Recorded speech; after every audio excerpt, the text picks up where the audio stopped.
This thoroughly corrupt system is not going to change from within. Ever. Not ever. Ever, ever, ever. I don't know what other evidence you need to prove that at this point. Okay, I know. I'm supposed to be focusing on something else right now, and I am. We are.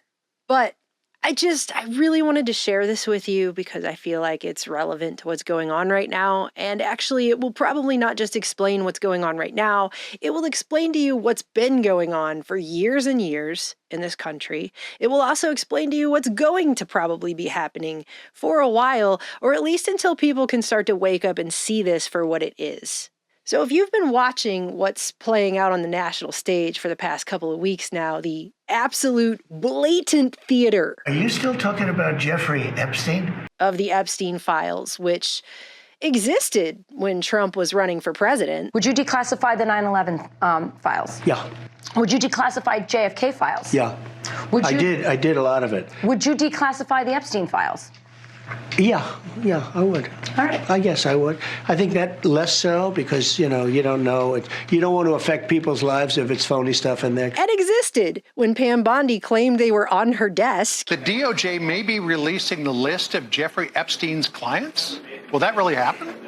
It's sitting on my desk right now to review. When she wrote this letter to Patel back in February, posted up at the justice.gov official government website for the Justice Department, after learning that the FBI field office in New York was in possession of thousands of pages of documents related to this investigation. New York, SDNY, they're sitting on thousands of pages of documents regarding Epstein.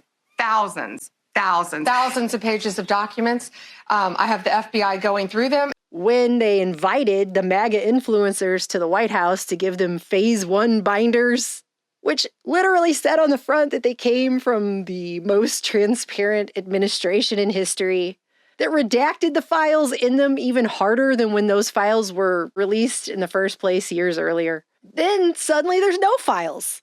Then there's files again, but now they're written by Obama and crooked Hillary, and it's all a hoax now. I know you want to move past all this intrigue over the Epstein files, but I do want to ask you to clarify something you said this morning. You said this was all a hoax. Has your attorney general told you this was a hoax? What evidence have you seen? No, it's not the attorney general. No, I know it's a hoax. It's started by Democrats.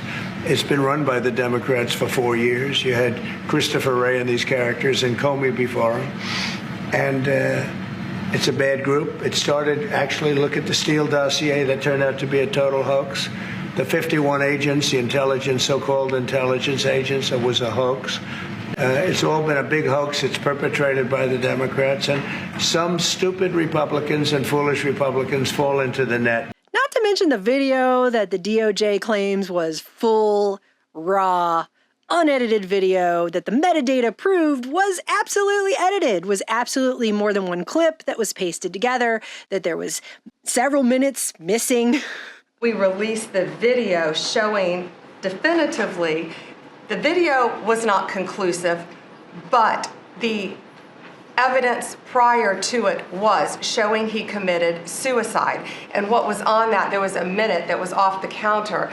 And what we learned from Bureau of Prisons was every night, they redo that video. It's old, from like 1999. So every night the video is reset, and every night should have the same minute missing. And they lied right to everybody's face and said, no, it's raw, it's the unedited video, and was provably not. In a very obvious way, almost like they wanted to shove it in everyone's face. And I would say that, these files were made up by Comey, they were made up by Obama, they were made up by the Biden we went through years of that. But I don't understand why the Jeffrey Epstein case would be of interest to anybody. It's pretty boring stuff. It's sordid, but it's boring. And I don't understand why it keeps going. I think, really only pretty bad people, including fake news, want to keep something like that going. But a lot of big people went to that island. But fortunately, I was not one of them. It's just very strange for a lot of people that the list of clients that went to the island has not been made public. Yeah, it's very interesting, isn't it? No, it's I call it the Epstein hoax. So once again, getting people to fight with each other on phony left-right paradigm lines while the corrupt Cthulhu uniparty monster continues running this nightmare machine in the background unabated. And I'm now to the point of having arguments with family members who are literally just repeating political party talking points right now about this, as if those are original thoughts they had. And they're not. They're not. They're being put out there and propped up with AI to just shut down people's ability to think critically about this situation, which is just such a bullshit situation. There's really no way to look at this and look at how much flip-flopping took place in just the span of less than 2 weeks and somehow make your brain follow that in a logical fashion that makes any kind of damn sense whatsoever. But it is terrifying that some people have been able to watch this level of lies and flip-flopping back and forth, back and forth, back and forth, and somehow hold that cognitive dissonance in their mind and make it make sense to themselves, despite the fact that it makes actually none at all. It really zero, okay? The point of this video is just to tell you guys that the tactic of putting people into this phony left-right paradigm and then getting them to fight amongst themselves, I mean, that goes back to ancient days. That is something that's been used for hundreds and hundreds of years. I mean, I have a letter here that I've been wanting to read to you guys, and so that's what this video is. I'm going to read this letter. It was written under the moniker Cato during the South Sea bubble implosion and financial crisis in England. So back in the early 1720s. This letter is dated February 18th, 1720. So that's over 300 years ago now. And they chose the name Cato to write under, presumably because Cato was a conservative senator in the late Roman Republic who staunchly advocated liberty and getting back to Rome's principles. The letter is titled, "What Measures Are Actually Taken by Wicked and Desperate Ministers to Ruin and Enslave Their Country." And I just want to read this 300-year-old letter to you so that you can see that these tactics to keep us divided and fighting amongst ourselves are exactly the same as they ever were. And they continue to be employed because they work.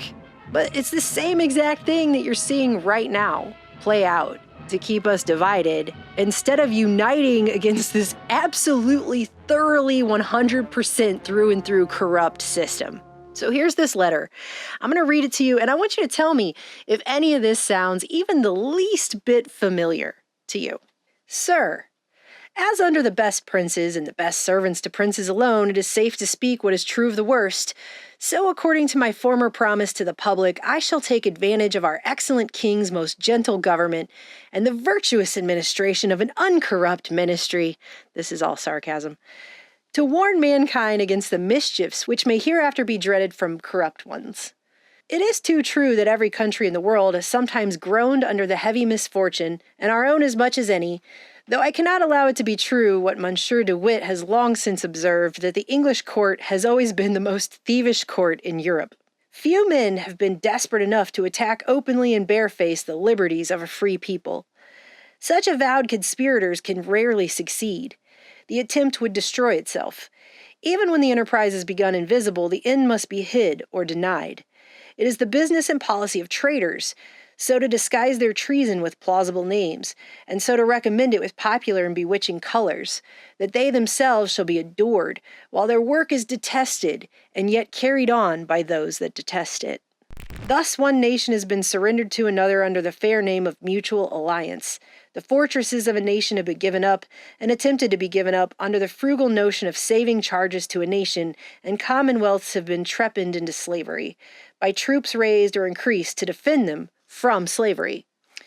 It may therefore be of service to the world to show what measures have been taken by corrupt ministers in some of our neighboring countries to ruin and enslave the people over whom they presided, to show by what steps and gradations of mischief nations have been undone, and consequently what methods may be hereafter taken to undo others.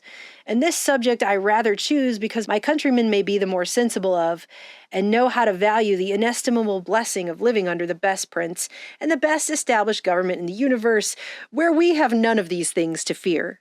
Again, this is sarcasm.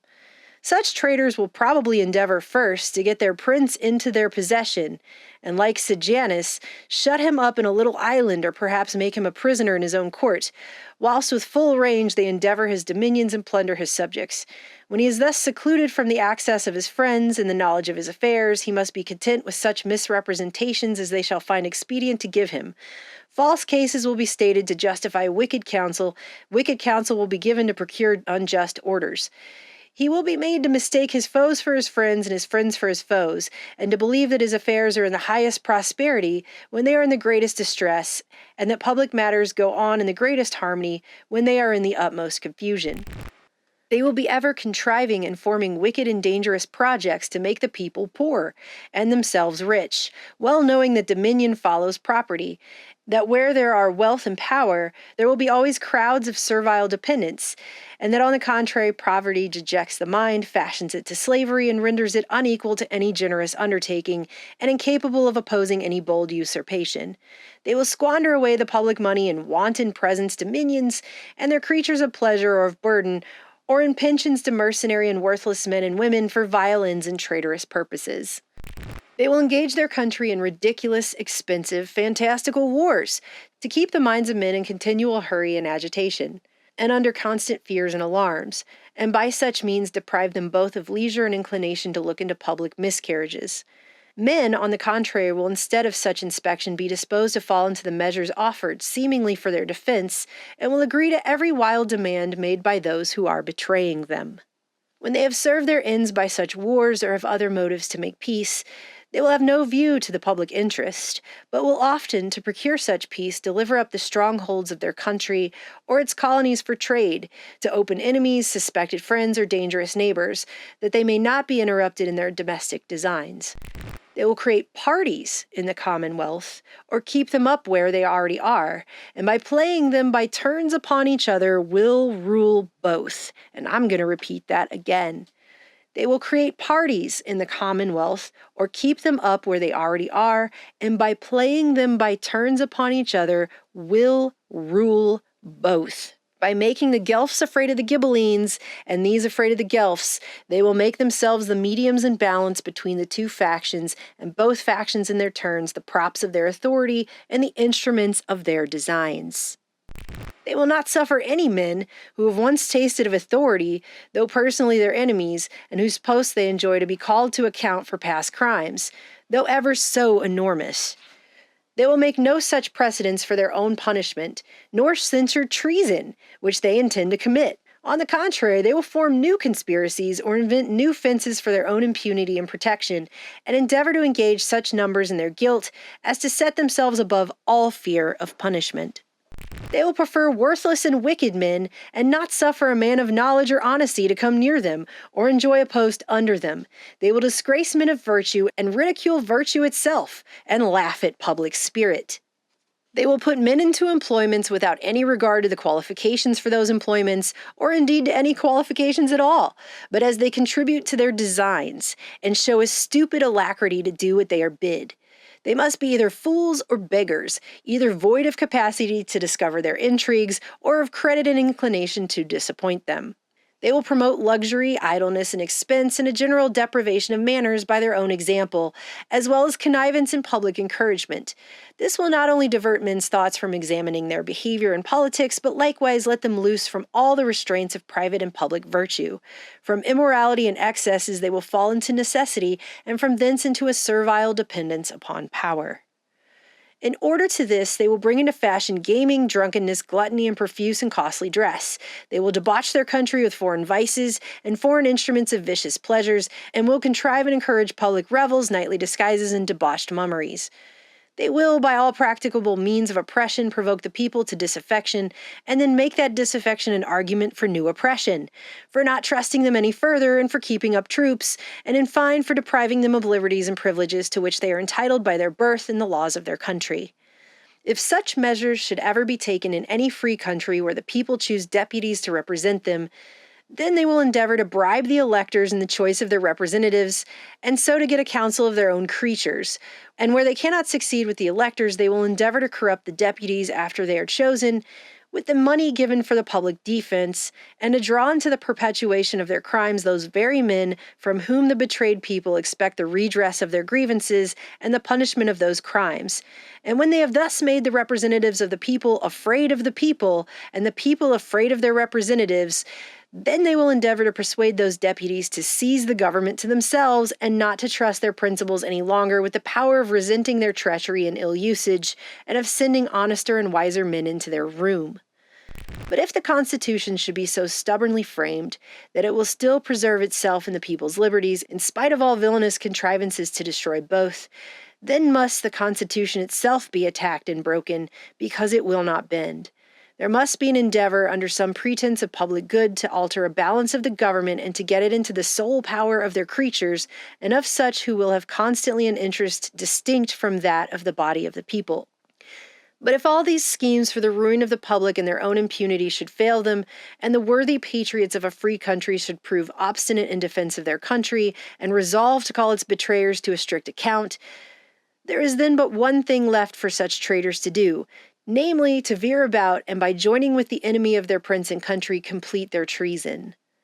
I have somewhere read of a favorite and first minister to a neighboring prince long since dead, who played his part so well that though he had by his evil counsels raised a rebellion in a contest for the crown, yet he preserved himself a resource whoever got the better.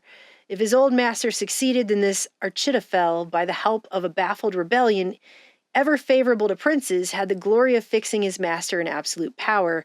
But as his brave rival got the day, Achitophel had the merit of betraying his old master to plead, and was accordingly taken into favor. Happy, therefore, thrice happy are we, who can be unconcerned spectators of the miseries which the greatest part of Europe is reduced to suffer, having lost their liberties by the intrigues and wickedness of those whom they trusted. Whilst we continue in full enjoyment of ours, and could be in no danger of losing them while we have so excellent a king, assisted and obeyed by so wise a parliament. That's all sarcasm. If you can't see what's going on right now, then perhaps you have been blinded by the same party spirit that is being invoked here, specifically to keep you blinded from the fact that behind that, the same uniparty stuff that's been going on towards the same ends has continued this whole time. And it doesn't matter which person is president. This whole train is going to one location, and none of these people along the way have slowed that down or stopped it. And in fact, everything that's been done has been done specifically to get that train to the same location. Nothing has changed. Nothing at all. There were a few promises that were kept to lull people back to sleep, while the main thrust of everything continues the same way it has been, with no change, and if anything, more corrupt. What's happening is the same stuff that it's always been. This is a theater show, okay? And if we don't start coming together for what really matters, we are going to continue to rot and fester as slaves underneath a uniparty system that is doing whatever the hell it wants with absolutely no regards whatsoever to the principles and framework of this country. Do you want to live under a corrupt system for the rest of your life that just continues to suck away everything that ever mattered about this country in the first place? Because that's what's going on. In a massive tidal wave of every level of the most disgusting, unprecedented corruption that we haven't even begun to see yet. And she's also been subpoenaed by the Oversight Committee. I think this is great. I do have a feeling that she just might be a victim. She just might be. There was a rush to judgment. There was a lot of chaos there for a while. All right, granted, she hung out with Jeffrey Epstein. And I know that's apparently not good.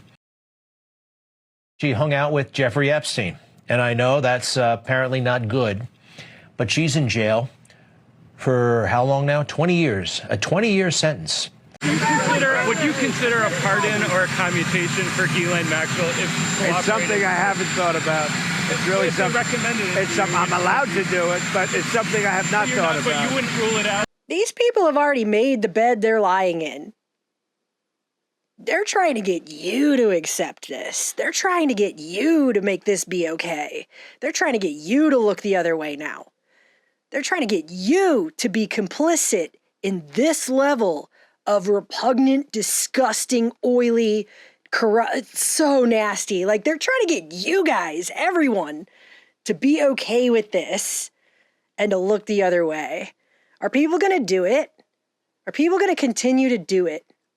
Because it just gets darker from here. History shows it just gets so much darker from here when you start accepting this level. It's not just quid pro quo. This is unprecedented levels of disgusting. And it's been going on. This is just them finally showing it to you barefaced in the most blatant way possible. Okay? I